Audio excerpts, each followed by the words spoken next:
Assalamu alaikum students. Myself Ulfat Gulzar. So today we are going to discuss the second National Health Program, that is the National Health Program for Control of Blind. We will be discussing about what is the National Health Program for Blind and what are the different goals. So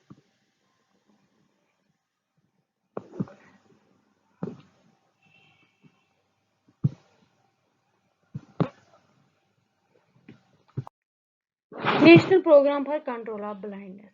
National Program for Control of Blindness was launched in the year 1976 as a 100% centrally sponsored scheme with the goal to reduce prevalence of blindness from 1.4% to 0.3%. मतलब ये जो national programme for control of blindness, ये वो programme है जिससे हम blindness को control करने की कोशिश करें। ब्लाइंडनेस में जब हम कुछ देख नहीं पाते हैं, जो लोग देख नहीं पाते हैं, उसके लिए बहुत सारे रीजंस होते हैं क्यों नहीं देख पाते। तो ये प्रोग्राम इसलिए स्टार्ट किया गया था कि हम ऐसे काजेज को प्रोग्राम को स्टार्ट करेंगे जिसकी वजह से हम वो सारे मेजर स्ट्रेटजीज लेंगे जिससे ब्लाइंडनेस कम हो जाए। तो ये ईयर 1976 में स्टार्ट किया गया था, सेंट्रली स्पॉन्सर्ड, मीन्स इसके जो फंड्स वगैरह है वो सेंट्रल से आते थे इस प्रोग्राम को रन करने के लिए। तो ये स्कीम का जो मेन गोल था, इसका जो प्रेवलेंस ऑफ ब्लाइंडनेस, मीन्स जो केसेस है ब्लाइंडनेस के, प्रेवलेंस है इसकी, वो जो उस टाइम पे जब हम स्टार्ट किया गया था प्रोग्राम, उस टाइम पे 1.4% टोटल पॉपुलेशन में से 1.4% पॉपुलेशन जो अफेक्टेड थी विद द ब्लाइंडनेस, तो उसमें गोल बनाया गया कि कम से कम हम इसको 0.3 तक पहुंचा दें। As per survey in 2001-2002 prevalence of blindness is estimated to be 1.1%। 2001-2002 में एक सर्वे हुए जिसमें देखा गया कि ब्लाइंडनेस की प्रेवलेंस अभी भी 1.1% है। Rapid survey on avoidable blindness conduct under national programme for control of blindness during 2006-7 showed reduction in the prevalence of blindness from 1.1% to 1%। Means कि इसका मतलब है कि जो रैपिड सर्वे हो गया जब अवॉइडेबल ब्लाइंडनेस प्रोग्राम स्टार्ट किया एनपीसी, उसके बाद फिर से जब हुआ तो उसमें देखा गया जो ब्लाइंडनेस की प्रेवलेंस है, रेट है, इंसिडेंस रेट, प्रेवलेंस रेट वो कम हो गई थी 1.1 से, वो कहाँ पहुंच गई थी 1%। मीन्स कि इसका मतलब ये है कि जो ब्लाइंडनेस कंट्रोल प्रोग्राम के अंडर मेजर जो स्ट्रेटजीज की जा रही थी वो सक्सेसफुल थी। Various activities and initiatives undertaken during the 5-year plans under NPCBR targeted towards achieving the goal of reducing the prevalence of blindness to 0.3% by the year 2020। तो बहुत सारे ऐसी एक्टिविटीज, बहुत काम, बहुत सारे इनिशिएटिव्स, बहुत सारे ये जो एक्टिविटीज है की जा रही है, specially during the 5-year plans में बहुत सारे ऐसे इनिशिएटिव्स और प्लान्स बनाए जा रहे हैं सो दैट हम इस जो जिस ब्लाइंडनेस को हम प्रिवेंट कर सकते हैं, prevalence of blindness to 0.3% by the 2020 year. जो हम जो आज 2020 ईयर चल रहा है, इसमें कम से कम जो प्रिवेलेंस ऑफ ब्लाइंडनेस है, प्रिवेंटेबल ब्लाइंडनेस मीन्स वो ब्लाइंडनेस जिसको हम प्रिवेंट कर सकते हैं। जैसे फॉर एग्जाम्पल मैं आपको यहाँ पे एक एग्जांपल दूंगी, अगर हम मदर को प्रॉपर न्यूट्रिशियस डाइट देंगे ड्यूरिंग प्रेगनेंसी तो उसकी वजह से बहुत सारे ब्लाइंडनेस केसेस हम बचा सकते हैं। या अंडर 5 तक हम vitamin A supplementation proper time पे बच्चे को देंगे तो हम ब्लाइंडनेस को बहुत प्रिवेंट कर सकते हैं। तो प्रिवेंटेबल ब्लाइंडनेस जिनका काज हमें पता है कि इस काज की वजह से ये हो सकता है, ब्लाइंडनेस हो सकता है, उसको हम पहले ही प्राइमरी लेवल पे ही ट्रीट करेंगे उस काज को, तो हम उस काज की वजह से जो ब्लाइंडनेस हो सकती है उसको बचा सकते हैं। तो हमारा गोल 2020 में ये है कि ब्लाइंडनेस की प्रिवलेंस 0.3% तक पहुंच जाए। इस विजन क्या कहते हैं इसको, 2020 में एक थीम भी रखा है विजन 2020 में, that is the vision side के लिए। तो 2020 तक ये गोल रखा गया है। तो मेन गोल्स क्या है, to reduce the prevalence of blindness 1.49%। जो 1986-89 में जब सर्वे था उस टाइम जो 1.49% ब्लाइंडनेस की रेट उसको आहिस्ता आहिस्ता प्रेजेंटली 2020 में 0.3% तक पहुंचा देना। To establish an infrastructure and efficiency levels in the program to be able to cater new cases of blindness each year to prevent future backlog. What is that? Means ऐसे infrastructures buildings develop करना, ऐसा infrastructure और efficiency level programme की इतनी बढ़ाना ताकि हम cater कर सके, हम प्रोवाइड कर सके जो फैसिलिटीज किसके लिए, न्यू केसेस ऑफ ब्लाइंड जो ईच ईयर हर साल हमें नए फ्यूचर केसेस, पुराने तो हम ट्रीट कर रहे हैं, पुराने हम डिटेक्ट कर रहे हैं उनके लिए ट्रीट, लेकिन हमें ऐसे प्रोग्राम में ऐसी चीजें बनानी है जिसमें नए केसेस जो हमें आ रहे हैं, जो फ्यूचर में बनने वाले हैं ब्लाइंडनेस केसेस, उनको भी हम कैटर कर सके, सो दैट हम बचा सके बैकलॉग, जो फ्यूचर बैकलॉग केसेस है उसमें कमी आ जाए। ना ऑब्जेक्टिव्स, हमारे जो मेन इस प्रोग्राम के क्या ऑब्जेक्टिव्स हैं। प्रेजेंटली ऑब्जेक्टिव्स तो बहुत पहले से, जब 1976 से प्रोग्राम स्टार्ट हो गया तब से ऑब्जेक्टिव्स बन, अब जो रिसेंट ऑब्जेक्टिव्स है, फ्रेश ऑब्जेक्टिव्स है, वो क्या है, to reduce the backlog of blindness through identification and treatment of blind at primary, secondary and tertiary levels based on assessment of the overall burden of visual impairment in the country।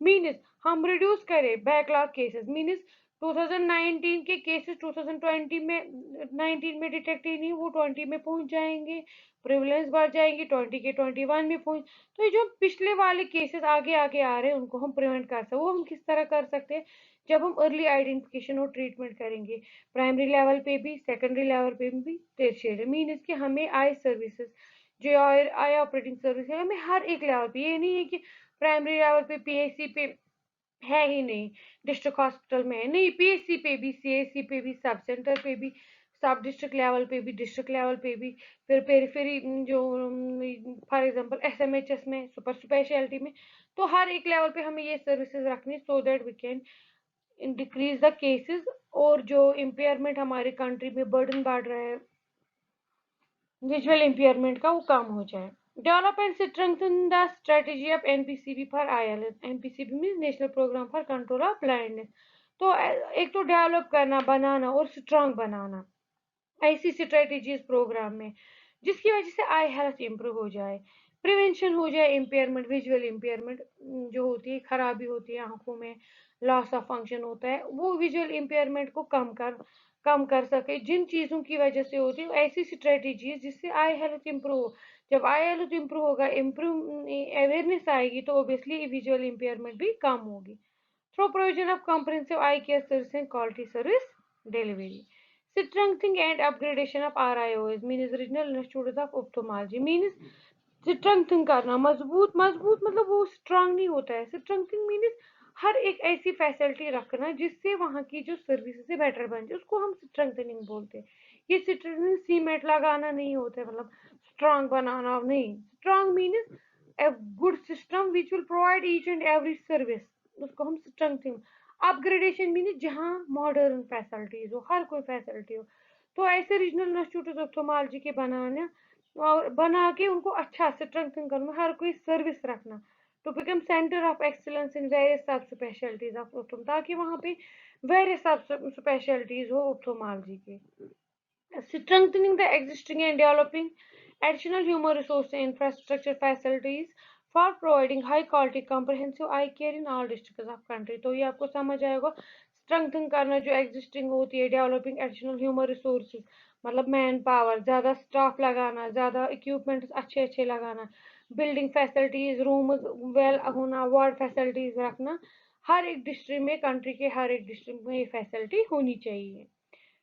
To enhance community awareness on eye care and less stress on preventive measures, और सबसे important चीज़ है लोगों में awareness बढ़ाना, आई health क्या होता है, आई problems कौन कौन सी है, कौन सी आई प्रॉब्लम्स है, ऐसे सिम्टम्स है जिनके लिए हमें जल्दी से हेल्थ सर्विसेज अवेल करनी चाहिए, प्रिवेंशन किस तरह कर सकते हैं, जैसे हम मदर्स को प्रेगनेंसी में एजुकेशन देंगे वाइटामिन ए डिफिशिएंसी के बारे में, या हम मदर्स को एजुकेशन देंगे ब्लाइंडनेस के बारे में, प्रिवेंशन रिफ्रैक्टिव एरर्स के बारे में, जैसे उनको बोलेंगे कि अगर वो बच्चों को पढ़ाते हैं, पढ़ाने में अगर बच्चे को कोई रीडिंग डिफिकल्टी हो रही है तो उनको जल्दी से हेल्थ सर्विसेज, ऑप्थोलॉजी सर्विसेज के लिए जाना चाहिए, तो इसके लिए लोगों में अवेयरनेस होनी चाहिए, तब जाके वो सर्विसेज अवेल कर सकते हैं। Increase and expand research for prevention of blindness and visual impairment, इसमें विजुअल इम्पेयरमेंट किन किन चीज़ों से हो रही है उस पर ज़्यादा से ज़्यादा रिसर्च करना, किस चीज़ से होता है और किससे बचता है। To secure participation of voluntary organizations private practitioners in eye care. So participation करना वॉलंटरी ऑर्गेनाइजेशन जो वॉलंटरी काम करे डिटेक्शन में, अर्ली आइडेंटिफिकेशन में, अर्ली ट्रीटमेंट में। प्राइवेट प्रैक्टिशनर्स जो आई केयर में प्राइवेट प्रैक्टिशनर्स हैं उनको भी इन्वॉल्व करना, उनसे भी मदद लेना। Now next is strategies to achieve object. अब हमने ये ऑब्जेक्टिव्स बनाए, हम ये करेंगे, स्ट्रेंथन करेंगे, इंफ्रास्ट्रक्चर बढ़ाएंगे, किस तरह से। इसके लिए इन ऑब्जेक्टिव्स को अचीव करने के लिए हमें कौन कौन सी स्ट्रेटजीज अपनानी है। First is decentralised implementation of schemes और डिस्ट्रिक्ट हेल्थ सोसाइटी। सिंपली मैंने आपको बोला सेंट्रली स्पॉन्सर्ड स्कीम है तो फंड सेंट्रल से आते हैं, सेंट्रल से डिस्ट्रिक्ट, तब तक बहुत सारा टाइम वेस्ट होता है। तो हमें डिसेंट्रलाइज्ड इम्प्लीमेंटेशन, डिसेंट्रलाइज्ड में लोकली गवर्निंग। किसी हॉस्टल में अगर कोई ऑप्थाल्मिक यूनिट है तो अगर वो वहाँ का एमएस है या कोई इंचार्ज है, कंसल्टेंट इंचार्ज, तो उसमें पावर्स होनी चाहिए कि वो कभी भी ऑप्थोलॉजी रिलेटेड कोई भी डिसीजन ले सके। Reduction in backlog of blind persons by active screening of population above 50 years, organizing screening eye camps and transportation operable cases to eye care facilities. Simple है किस तरह से पिछले केसेस को हम बचा सकते हैं, बैकलॉग ऑफ ब्लाइंडनेस लोगों में ज्यादा केस आगे बढ़ने से। हर एक जो भी 50 इयर्स की एज को टच करता है उसके लिए हमें स्क्रीनिंग कंपलसरी बनानी है। स्क्रीनिंग कैंपस, आई कैंपस बनाने हैं। ट्रांसपोर्टेशन ऑपरेबल केसेस जो होते हैं उनके लिए better transportation, better facilities provide करना, तब जाके हम ये ऑब्जेक्टिव अचीव कर सकते हैं। Development of I care services, improvement in quality of I care by training of personnel, supply of high-tech ophthalmic equipment, strengthening follow-up services and regular monitoring of development करनी आई care services, improve करनी quality. जो हम आई care services provide उसकी अच्छी quality होनी चाहिए। मैं आपको यहाँ पे एग्जांपल दूँ, अच्छी क्वालिटी मतलब क्या।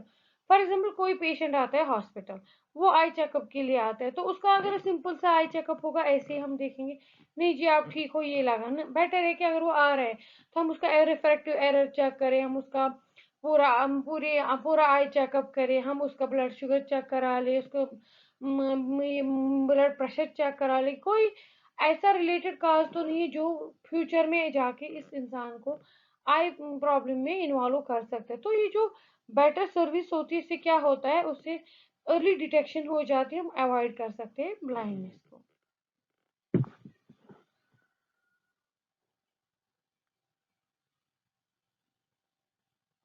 Screening of school age group, primary and secondary children for identification and treatment of refractive errors with special attention in underserved areas। जैसे आपको पता है कि बच्चों में अंडर 5 और बच्चों में जो प्राइमरी और सेकेंडरी लेवल के बच्चे vitamin A deficiency, Bitot spot, बहुत सारे ऐसे आई डिसऑर्डर्स है, आई रिफ्रैक्टिव एरर्स है जो हम अर्ली एज में अगर डिटेक्ट कर सके तो हम ट्रीट कर सकते हैं। तो बच्चों में बहुत ज़्यादा होता है तो हमें ये रिफ्रैक्टिव एरर्स, हमें इनके लिए सर्विसेज प्रोवाइड करनी चाहिए। कौन सी सर्विसेज? Screening, school screening. जैसे आपको पता है कि हमारी यहाँ पे आरबीएस की जो एक स्कीम है उसके अंडर स्कूल हेल्थ सर्विसेज में आई चेकअप्स होते हैं, स्पेशली में उन एरियाज में जो अंडर सर्व्ड होते हैं, जहाँ पे ज़्यादा हेल्थ फैसिलिटीज़ नहीं होती, ज़्यादा एजुकेशन नहीं होती है, अवेयरनेस, वहाँ पे हमें स्क्रीनिंग सर्विसेज प्रोवाइड करनी चाहिए। Public awareness about prevention and timely treatment of I elements, जो मैंने आपको पहले भी बोला कि लोगों में नॉलेज होना कि अगर कोई प्रॉब्लम है प्रिवेंशन किस तरह होगा, अगर कुछ हुआ भी है तो जल्दी जल्दी से टाइमली और प्रॉम्प्ट ट्रीटमेंट की वजह से हम कैसे आंखें बचा सकते हैं। Special focus on illiterate women in rural areas. For this purpose, there should be convergence with various ongoing schemes for development of women and children.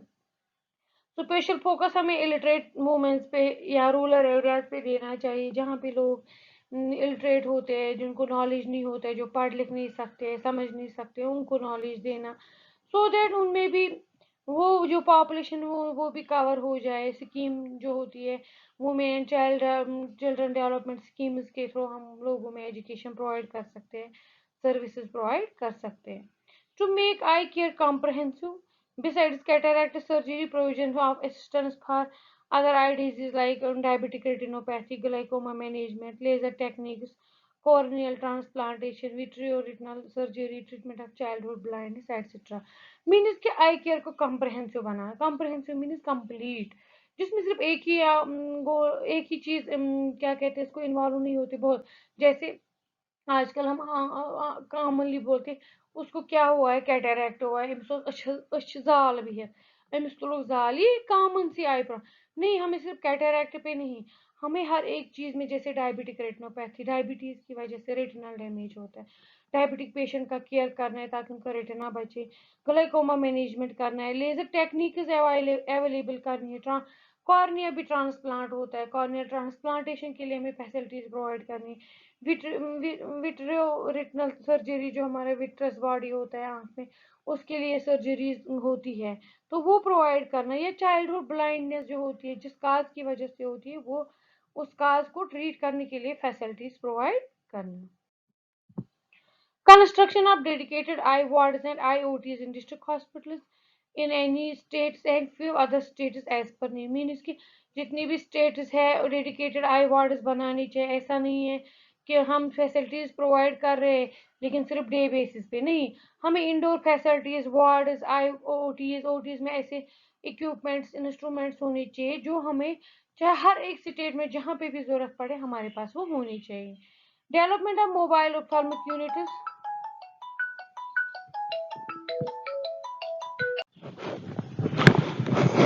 so, development of mobile ophthalmic unit is renamed as multipurpose district mobile ophthalmic unit is MDMOU in the district level for patient screening and transportation of patients। मतलब development करने ऐसे mobile ophthalmic units बनाने जिनको multipurpose district mobile ophthalmic unit भी बोलते हैं, वो district level पे बनाते हैं ताकि हम गांव-गांव स्क्रीनिंग करके ट्रांसपोर्टेशन, अगर हमें लगता है कोई पेशेंट है उसको ट्रांसपोर्टेशन प्रोवाइड करके हेल्थ सर्विसेज, ये ऑप्थेल्मिक सर्विसेज प्रोवाइड कर सके। Continuing emphasis on primary health care, that is eye care, by establishing vision centers in all PSCs with MOA in position। Mean इसके सिंपली मैं यहाँ पे आपको बोलूंगी, हम जो मैंने आपको पहले ही बोला, हम डिस्ट्रिक्ट हॉस्पिटल में रखेंगे, हम डिस्ट्रिक्ट हॉस्पिटल में फैसिलिटी रखेंगे, हम पीएससी पे नहीं रख रहे। कोई इंडिविजुअल ऐसे ही आता है, जैसे फॉर एग्जांपल कोई आता है उसको माइनर आई एलिमेंट होता है, हमारे पास क्या कहते हैं इसको, ये उसकी मतलब प्रॉपर ये नहीं होता है, मतलब इक्विपमेंट्स नहीं होते हैं, तो उससे क्या हो जाता है, तो हम डिटेक्ट नहीं कर पाते अर्ली। तो हमें प्राइमरी हेल्थ केयर पे, आई केयर प्राइमरी हेल्थ केयर पे हमें क्या करना है, उस पे हमें ज़्यादा फोकस करना है। मतलब primary mode of action, primary mode of PMO in, मतलब पोजीशन मीन जो प्राइमरी मोड ऑफ एक्शन होता है, कोई प्राइमरी लेवल पे कोई मेडिकल ऑफिसर होता है, ऑप्थेल्मिक असिस्टेंट होता है, प्राइमरी क्या कहते हैं इसको, प्राइमरी मोड ऑफ एक्शन में हमें आता है कोई ऑप्थेल्मिक, मेडिकल ऑप्थेल्मिक असिस्टेंट होता है, जो क्या करता है, अर्ली डिटेक्शन करता है प्राइमरी हेल्थ सेंटर पे। उसको लगता है कोई ऐसा सिम्टम है जिसकी वजह से हमें क्या करना चाहिए, हमें पेशेंट को रेफर करना चाहिए। अब अगर हमारे पास कोई है ही नहीं प्राइमरी सेंटर लेवल पे जो रेफर कर सके, जिसको इसका नॉलेज हो, तो इसका मतलब ये है कि वो रेफरल ही नहीं करेगा। अगर कोई प्रॉब्लम भी होगी वो अर्ली डिटेक्ट ही नहीं होगी। जैसे ये प्राइमरी हेल्थ सेंटर पे पीएमओ में जैसे हम बोल सकते हैं paramedical ophthalmic assistant, PMOA means paramedical ophthal, जो सिंपल ऑप्थेल्मिक असिस्टेंट होते हैं।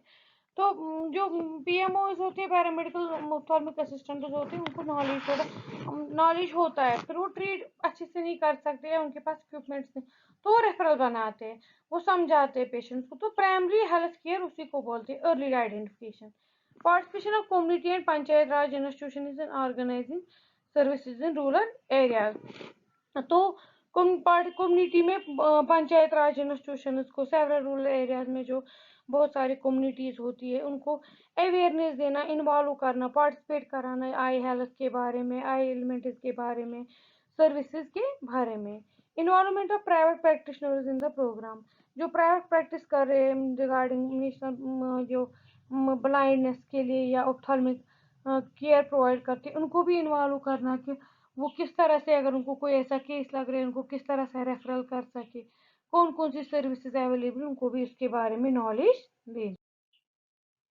अब main cause of blindness, usually जो ज्यादा कौन से ऐसे काजेज हैं जिनकी वजह से देखा गया है कि ब्लाइंडनेस होती है, जैसे कैटरैक्ट, मोतियाबिंद जिसको बोलते हैं, 62.6% काजेस जो ब्लाइंडनेस के, वो मैक्सिमम काजेस कौन से होते हैं? कैटरैक्ट के। Refractive errors 19.70% mean refractive errors mean जैसे किसी का विजन प्रॉब्लम है, अच्छे से नहीं दिख रहा है, प्रेसबियोपिया है, विजन शॉर्टनेस है, तो बहुत सारे ऐसे। कॉर्नियल ब्लाइंडनेस, किसका कॉर्निया डैमेज हो जाता है, उसकी वजह से ग्लाइकोमा होता है किसी का। सर्जिकल कॉम्प्लिकेशन हो गई किसी आंख में, तो उसकी वजह से हो सकता है। पोस्टीरियर कैप्सुलर ओपैक्सिफिकेशन मीन्स जो पोस्टीरियर जो कैप्सूल होता है आंख का, वो ओपैक हो जाता है। जब वो ओपैक होता है तो वो उस प्रॉपर लाइट ट्रांसमिट नहीं होती, इमेज नहीं बनती है, तो उसकी वजह से ब्लाइंडनेस होती है। पोस्टीरियर सेगमेंट डिसऑर्डर हो सकता है। बहुत सारे अदर काज, जैसे मैंने आपको बोला डायबिटिक रेटिनोपैथी है, विट्रस बॉडी में कोई प्रॉब्लम, वो सब that are other causes, secondary causes. Estimated national prevalence of childhood blindness or low vision is 0.80%. पर थाउजेंड में 0.8% ऐसे है जो बच्चे हैं जिनमें प्रिवेलेंस ऑफ ब्लाइंडनेस है या उनमें लो विजन है। प्रिवेंटिव मेजर्स में स्ट्रेटेजीज ही है ऑलमोस्ट, हम क्या कर सकते हैं, जैसे encourage research for prevention of blindness and visual impairment, ज़्यादा रिसर्च करना कि हम किस तरह से प्रिवेंट कर सकते हैं ब्लाइंडनेस और impairment. Secure participation of voluntary organisation, जो मैंने आपको बोला। Active screening of population above 50 years of age for cataract, so that we can reduce backlog, जो मैंने आपको, इट शुड बी कंपलसरी कि जो 50 years की एज को टच करता है उसके लिए हम लोग कंपलसरी बनाए कि हम उसको आई स्क्रीनिंग करें। Screening of children for refractive errors and provision of free glasses to needy, बच्चों में रिफ्रैक्टिव एरर्स के लिए स्क्रीनिंग करना, उनको फ्री ऑफ कॉस्ट जो आई ग्लासेस होते हैं, ऐनक वगैरह होते हैं, उनको फ्री ऑफ कॉस्ट मिले। Coverage of under served areas with I care, capacity building bye improving the quality of skill of I care provider, जो आई केयर प्रोवाइडर्स होते हैं उनको कैपेसिटी बढ़ानी, उनका नॉलेज इम्प्रूव करना। IC activity, information education and communication activities, so that लोगों में ज़्यादा अवेयरनेस बढ़े, कम्युनिटी में अवेयरनेस बढ़े, नॉलेज बढ़े। आर आई ओज, ophthalmology institutes and medical colleges to be improved and strengthened. District hospitals also to be strengthened by upgrading infrastructure and contractual staff and funds. Means जो refractive error operating operations हैं उनको बढ़ाना, ऑप्थोमोलॉजिक institutions, medical colleges में अच्छी facilities provide करना, district पे अच्छा infrastructure बनाना, contractual staff लगाना, फंड्स प्रोवाइड करना। Emphasis on primary I care and establish vision centres and all PHC, ये मैंने आपको पहले ही बोला कि प्राइमरी आई केयर पे हमें फोकस करना। प्राइमरी पे जब हमें अर्ली डिटेक्शन हो जाएगी, नॉलेज मिलेगा, प्रिवेंशन भी होगा और अर्ली डिटेक्शन होगी, तो सेकेंडरी टर्शियरी लेवल में जाने से बच सकते हैं। तो next is creating multipurpose district mobile ophthalmic units for improving coverage, जो मैंने आपको ऑलरेडी बोला, mobile units banana, so that हम गाँव घर घर घर घर सो विजन सेंटर्स बनाना, क्रिएटिंग मल्टीपर्पज डिस्ट्रिक्ट मोबाइल, और सबसे इम्पोर्टेंट विजन 2020, जो मैंने बोला ईयर 2020 तक हमारा थीम था कि राइट टू साइट, हर किसी का हक बनता है कि वो देख सके। तो ये एक विजन 2020 में हमारा गोल इस साल तक ये था कि 2020 ईयर तक हर किसी का हक होता, हर किसी को प्रोविजन ऑफ साइट होना चाहिए, वो देखना अगर उसमें कोई काज ऑफ ब्लाइंडनेस को हम ट्रीट कर सके। हर किसी का एक राइट होना चाहिए, हर किसी को प्रोविजन होना चाहिए कि वो देख सके, जो उसमें काजा ब्लाइंडनेस उसको ट्रीट किया जाए। तो मुझे एक गोल है हमारा कि by 2020 everybody should have a right to sight, वो देखने के लिए काबिल हो जाए, तो सारे सोर्सेज और मीन्स मिले जिनसे वो अपनी आई साइट बढ़ा सकते हैं। All about the national blindness control programme, hope you have understood this topic. This was all about the today. So I will discuss the next health program inshallah soon.